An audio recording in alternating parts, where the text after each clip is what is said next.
Hello there, and welcome to this episode of Force Ghost Conversations. This is your host, Anthony King, and this week I am going to discuss highlights from LEGO Star Wars Terrifying Tales. If you're a fan of the podcast and would like to consider pledging your support, there will be a link in the episode description for you to check out the various tiers offered. Also, please be sure to check out our TeePublic store to buy some Force Ghost Conversations merchandise. And without further ado, it is time to gather around the campfire for some Force Ghost Conversations.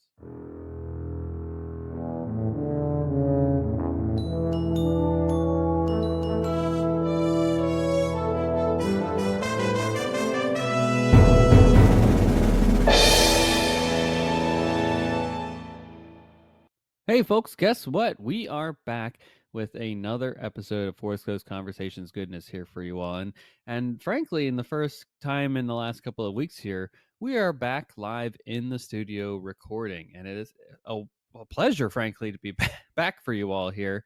And thrilled to be actually behind the mic and chatting on this program. And we got a fun show for you all, chatting about something that I've been wanting to get to for quite some time, the Lego story, Halloween story, basically, that they did. We'll talk about that a bit more on the other side of this section here. But this is our Cloud City Gossip a segment of the show where we run through the news and all the happenings that have taken place in Lucasfilm and Star Wars adjacent galaxies over the last couple of weeks. And we do have a last couple of weeks kind of thing here because we haven't been technically live in this type of format, recorded during the week and then released on Sunday type episode for a while here. But I did hope, and I want to acknowledge that. So I hope that you enjoyed our last couple of weeks here where we had our ICCC coverage, the convention that we went to in Nashville, which was spectacular. We've been kind of on a couple of different podcasts, Hyperspace Heroes and Rebel Base Card, to chat about our experiences. But I hope you enjoyed the panels, Billy D. Williams, Warwick Davis that we showcase here, also the Timothy Zahn one within our recap episode as well.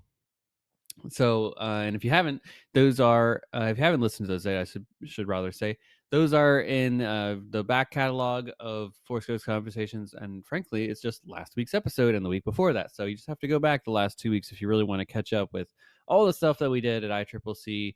And that's that. But for housekeeping, you should know that Skeleton Crew is just around the corner.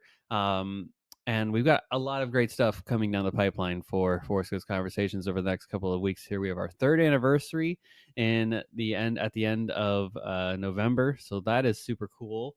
And we have many cool and interesting guests coming on in the next couple of weeks here to ramp up before we head into the Skeleton Crew season. And then, of course, it'll be Skeleton Crew time and the holidays, which will be such a blast. And I can't wait to get into all that. So that's a little bit of the housekeeping stuff, but let's get into some of the news. And we had some big news over the last couple of weeks here that I want to touch upon, which was, and frankly, most recently, we got announced that Ahsoka, the first season, and Mandalorian season 3 are finally coming to 4K video via a physical media release, which I think is awesome. It's kind of in line with what they did with the first 2 seasons of Mando, Andor, and Obi-Wan Kenobi. Pre-orders are available starting on October 31st, with the physical videos actually releasing on December 3rd then. Additionally, we got the news this week that one of my favorite Ewoks, Teak, will be in Skeleton Crew. So fortunately, I should have picked up on this detail a little bit sooner, frankly. I should have known that they just wouldn't randomly have a stuffed plush doll of a random Ewok from the Ewok Adventures and just barely seen Return of the Jedi for a little bit in available for purchase at D23. Like, I should have seen this coming from a mile away, but I didn't. Fortunately, though, I did have the foresight to purchase the Teak plush doll while I was at D23. So I'm looking at that little guy right now over in my kind of my area where I have Teak and John Hammond from Jurassic Park.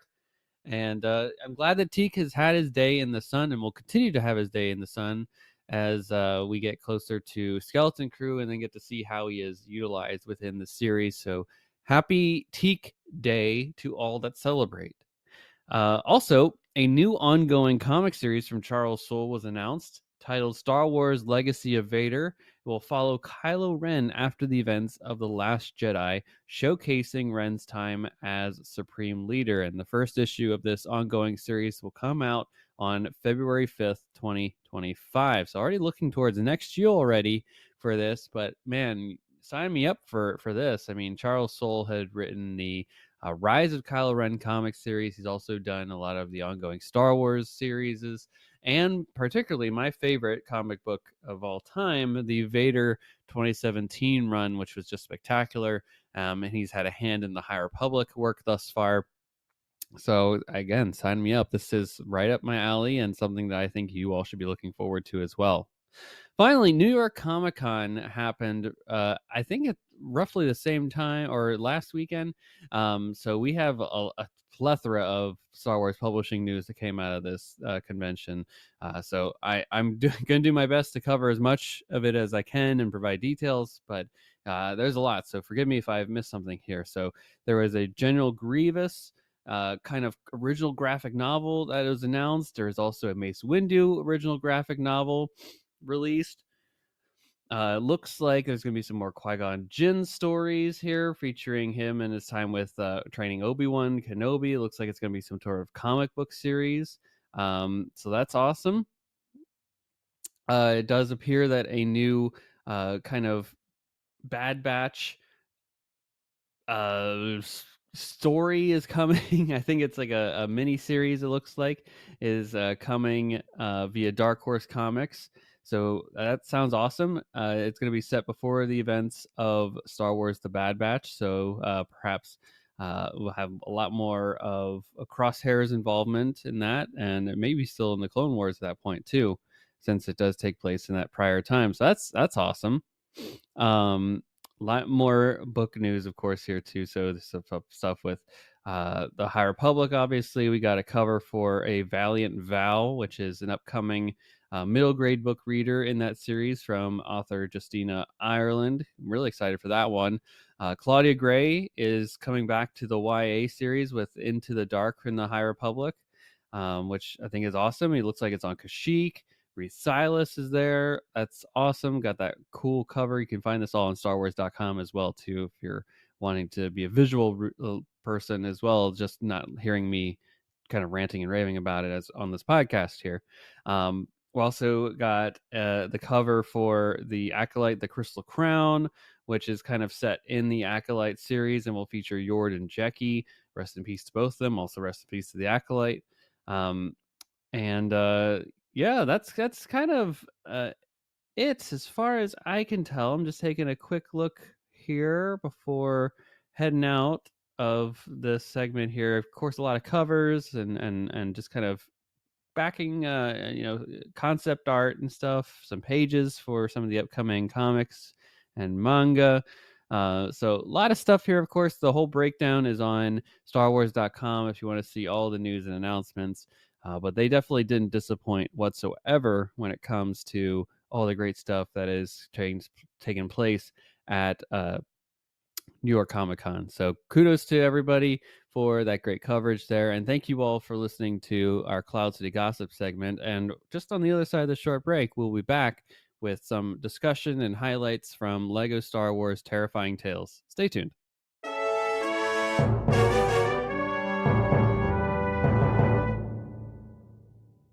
We are in the midst of spooky season here in the United States. Yes, the fall, at least the early part of fall, the October, maybe late September-ish season, depends on if you live close to Disney or not, because then they'll start saying that it starts in August. Of course, all the places that sell Halloween merchandise will tell you that it's also August as well. But generally here at Forest Coast Conversations, and at least in our household, October is really the season that we would refer to as spooky season, the time that we celebrate all things a little bit off the beaten path and scary and horror-esque, all that stuff. Big fan of horror here in this household. If you aren't already aware, I watch in celebration 31 horror movies over the month of October. I'm doing pretty good actually at this point. Thanks for checking in, folks. At this point of recording, I am up to date with the number of horror films I should have watched by this point in time, which is actually, frankly, a miracle based off of how the last couple of years go. Grad school really dips into the amount of time that you have to watch stuff in your free time, as well as moving last year was also a a big kind of stick in the pan when it comes to being able to do all that. So this year, even amidst all the travel we've been doing, ICCC went to Washington D.C. We have friends coming in. Um, I think wow, October has just been a blur at this point, frankly. Um, all that comes into play, and somehow I've still stayed out on top. So a big fan, all at the end of all things, a big fan of horror and scary things and thrillers. So this is a season I certainly look forward to. Halloween is kind of my favorite holiday, even though I don't really indulge in any of the Halloween stuff. I don't like dressing up in costumes. I don't like trick or treating at all. I just like watching horror movies and living in the aura that is this season. I also love just fall in general for the cooling temperatures and the changing of leaves and the falling of leaves. And as we get days get darker earlier, I like that. Um, so yes, there are a lot of positive things here, and Star Wars has never really, at least in the mainstream, gone spooky.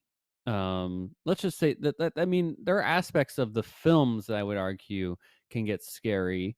Maul certainly in a character design is scary. I think the Minox sequence of Empire Strikes Back could be also construed as perhaps a little bit more of the horror infused aspects of the original trilogy. At least some of the creatures can be seen as being particularly as several in the cantina can be seen as like almost devil-like in a way. Mustafar is terrifying for different reasons. I mean, it's a volcanic planet that is the site of this climactic scene. Sidious's face, I think, could be long story short, though, there's a lot of stuff that could be seen, but there's nothing outright that's like we are the most influenced by and intending to be either horror or tongue-in-cheek horror in terms of Star Wars in the current iteration. That is like not necessarily live action, but like the moving picture aspect of Star Wars. Yes.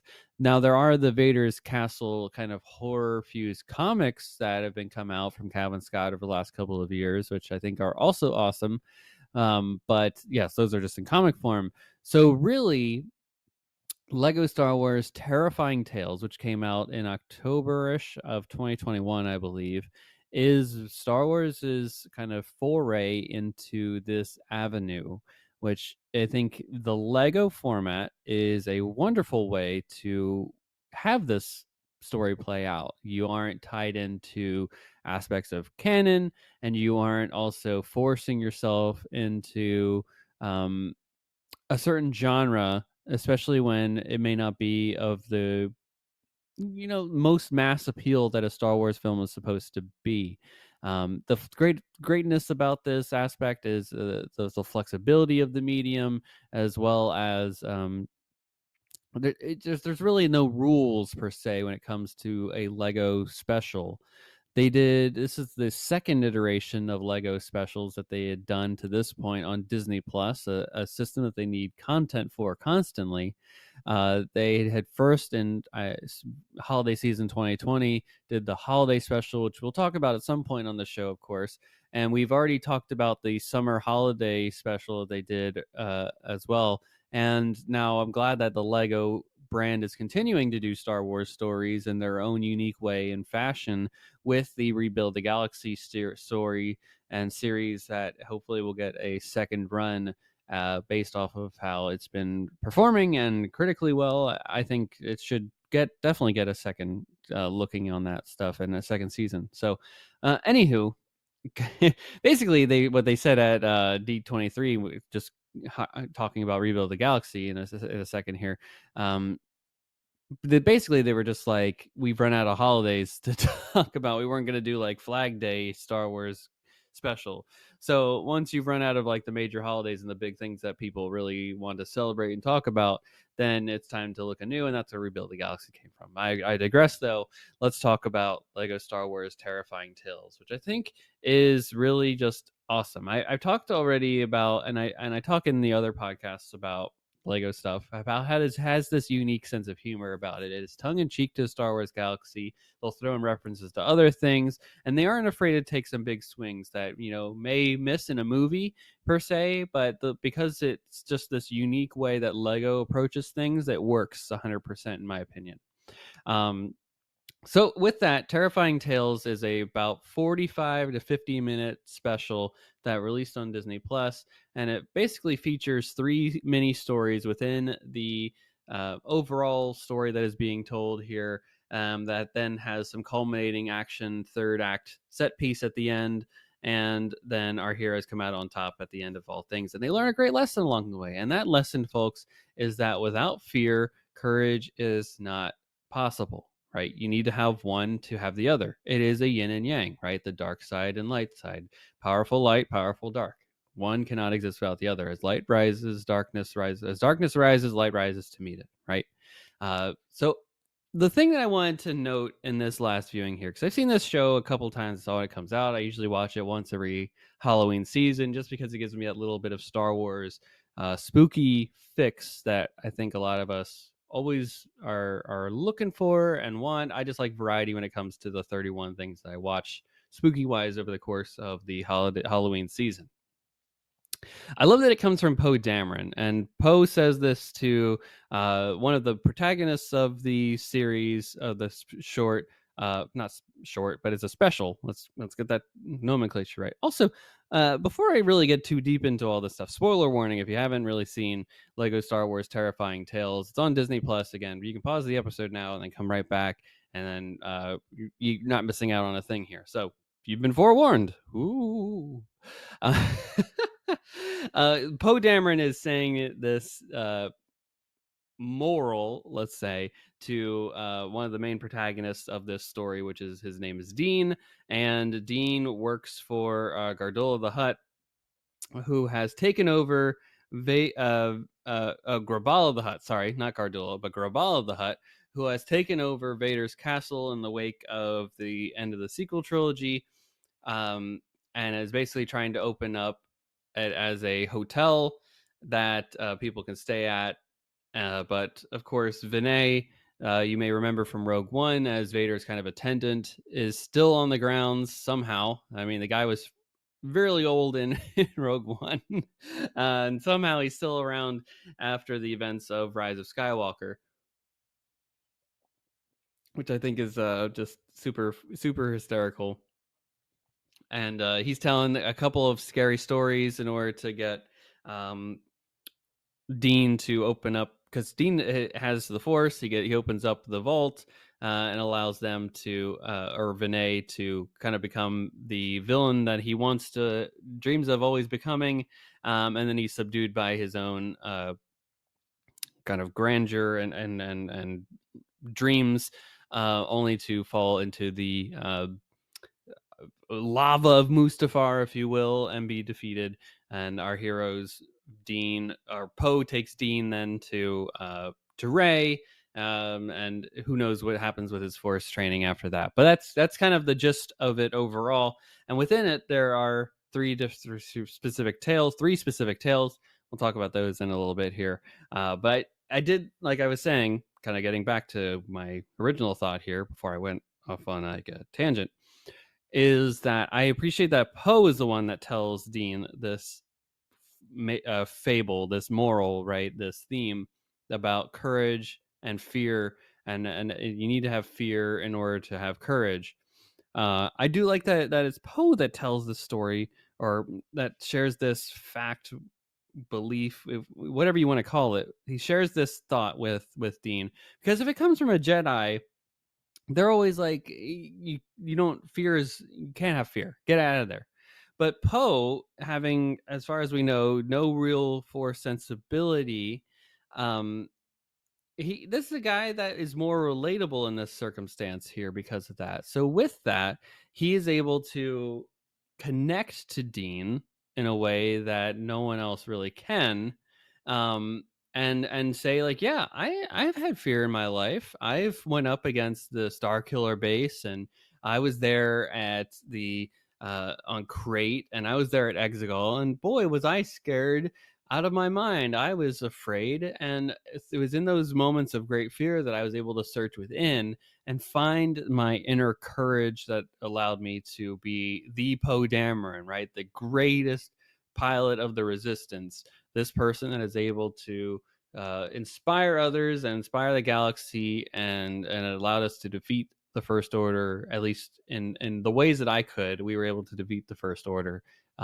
which is I think is a great lesson to take away. Like these Lego series are not short of wonderful lessons that again speak to the wonder of how awesome Star Wars is, right? This story that is for inherently for 12-year-olds and the 12-year-old within all of us, that allows us to become better people at the end of the day. And once you recognize that fear is okay, and I know Jedi's will always preach that fear is bad.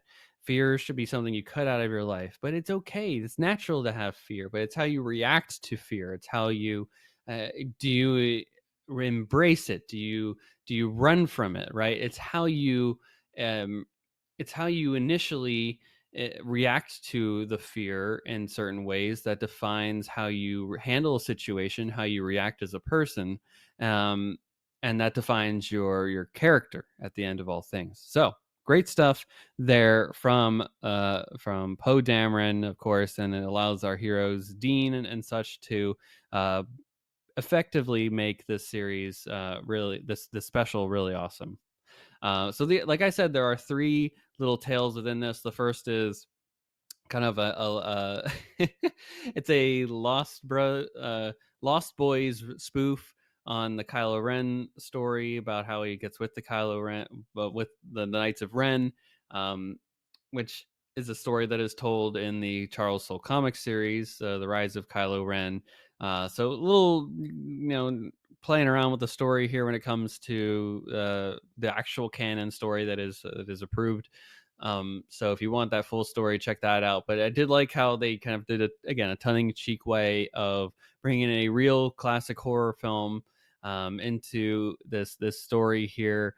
And Christian Slater also is the voice of Ren, which I think is just a fun way as well to bring also a major actor into this story. I wonder if he was working on Willow at the time, and Lucasfilm was just like, "Hey, do you want to do this too?" Maybe that is perhaps how that came to be, but that was cool and just a good story nonetheless. Like especially if you're a fan of the Lost Boys. I haven't seen it actually yet, so it's on my one day I will watch that list. But yeah, good start on that front. The second tale is a kind of this duel between Grievous and Maul about this lightsaber that they're supposed to track down, and basically fight each other for to get in the good graces of Sidious. And that's probably I would say my least favorite of the stories. But just good to have Sam Witwer back as Maul in this story, and um, it plays a bit more onto that like Maul Sidious relationship that you get in a little bit in the Clone Wars, and how Sidious really just cast aside Maul after he was able to somehow stay alive after the events of the Phantom Menace. And the last story, which I think is probably the most interesting, if you ask me, is about the Wookiee paw, which is a play on the monkey's paw thing, where you get everything you want when you ask for it on the monkey's paw when you have a monkey paw, but it doesn't play out the way that you want it to. It's like when you wish upon like the genie or something like that, you get a genie, you get your three wishes, right? It's kind of literal, right? In the way that you get the wishes that you ask for. But whereas the monkey paw has this like twist on things, right? So Luke Skywalker ultimately wishes on it's an alternate view of how the original trilogy, or at least A New Hope, goes. So Luke Skywalker, instead of going with the rebellion that we know of in A New Hope, is actually he wishes he can get off the rock of Tatooine, and then gets recruited by the by the Empire, and then is on that path. And he basically is like, I want to become the best through a series of events. He slowly makes his way up to being Vader's kind of number two. Vader learns that not necessarily that they're related yet, but he does kind of see that he has this force sensitivity. He is very strong with the force and is a good pilot. So he takes him under his wing, does a bit of the training in a different way that he would with Obi-Wan Kenobi. Um, so that those are slightly different details up to that point. But then the Death Battle of the Death Star happens over Yavin 4, and before that, Luke is like, I want to be remembered as the greatest pilot in the galaxy. And by the events that happen in the Battle of the Death Star, Luke still ends up blowing up the Death Star, even though he is with the Empire, and it's kind of an accident. But he blows it up, and then he still will be remembered as one of the greats of the galaxy, but not for the way that he intended it to be. It's not like because he is the ultimate savior of the Empire. In fact, he's kind of has an own goal in a sports term, by taking out the aspects of the Death Star that are most precious to the Empire at that time. It's their ultimate super battle weapon, and even being on their side, he still does the same thing that he does in the events of Star Wars Episode 4: A New Hope. So this is just a really well done array of tales. I love the unique Lego humor that comes with all of it. Tony Hale does a great job as the voice of Vinay, I will say. Um, love the Christian Slater aspects of it. Frankly, Dana Snyder as Graballa the Hutt is spectacular. If there's a way that we can get more Dana Snyder in Star Wars, I'm all for it. Dana Snyder is also the voice of Master Shake, and I am a big, big, big, big fan of Aqua Teen Hunger Force and all the iterations of that show over the years. So the fact that, I mean, frankly, I don't hear Graballa the Hutt. I just hear Master Shake in Star Wars whenever I hear his voice, and the fact that he's trying to open up this hotel, and he's thinking through all the different ways of like adding like a business center and a fitness center into the space. Like, come on. I love a good money grab, and the hotels are definitely ways to do that with all the offerings that they have. But who could honestly in the Star Wars galaxy think that it's a smart idea to have something at Vader's castle with all the Sith relics and the spooky stuff that they have going on here? I mean, it's Vader's home. Not a lot of great stuff happened there. He built it literally overlooking the place where his second origin took place as becoming Darth Vader on Mustafar, where Obi-Wan left him to die. Just truly, truly magnificent stuff here, and I implore everybody to go check out this special. It's not going anywhere. Hopefully, it's on Disney Plus. And it's always in my rotation just because I love everything that it represents, and I love that it gets some of my spooky fix and it's some of my Star Wars fix at the same time. And it's just a fun way to spend an hour, right? It's not a big time commitment. It's not canon by any means, but it's just a way to take these characters and put them in a different sandbox and play with the Lego minifigures as they are presented to us, so that we can have some enjoyment and take these tales for what they are. Just a good, fun way to explore in the sandbox of Star Wars in a spooky setting.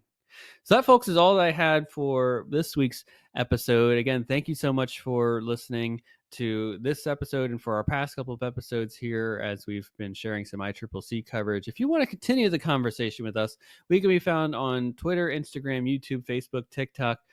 Just search for Force Ghost Conversations and we'll be there in some capacity. Of course, we have our Patreon site where for as little as $1 a month, you can get access to a ton of Force Ghost Conversations goodies, like having your name read on the show. You can have submit questions to be answered on the show. So there's a link in the episode description, of course, for you to find our Patreon site and to support the show at a level that is best for you. And also, we have a T Public store where you can buy Forest Ghost Conversations related merchandise. And we love seeing people wear Forest Ghost Conversations merchandise wherever you're at in the world. And we love seeing it. So it's just awesome to see that we have this wonderful community continuing to grow each and every day. So, folks, thank you so much for listening again. And we'll be back next week with a brand new episode in your feeds. And until then, may the force be with you. Take care.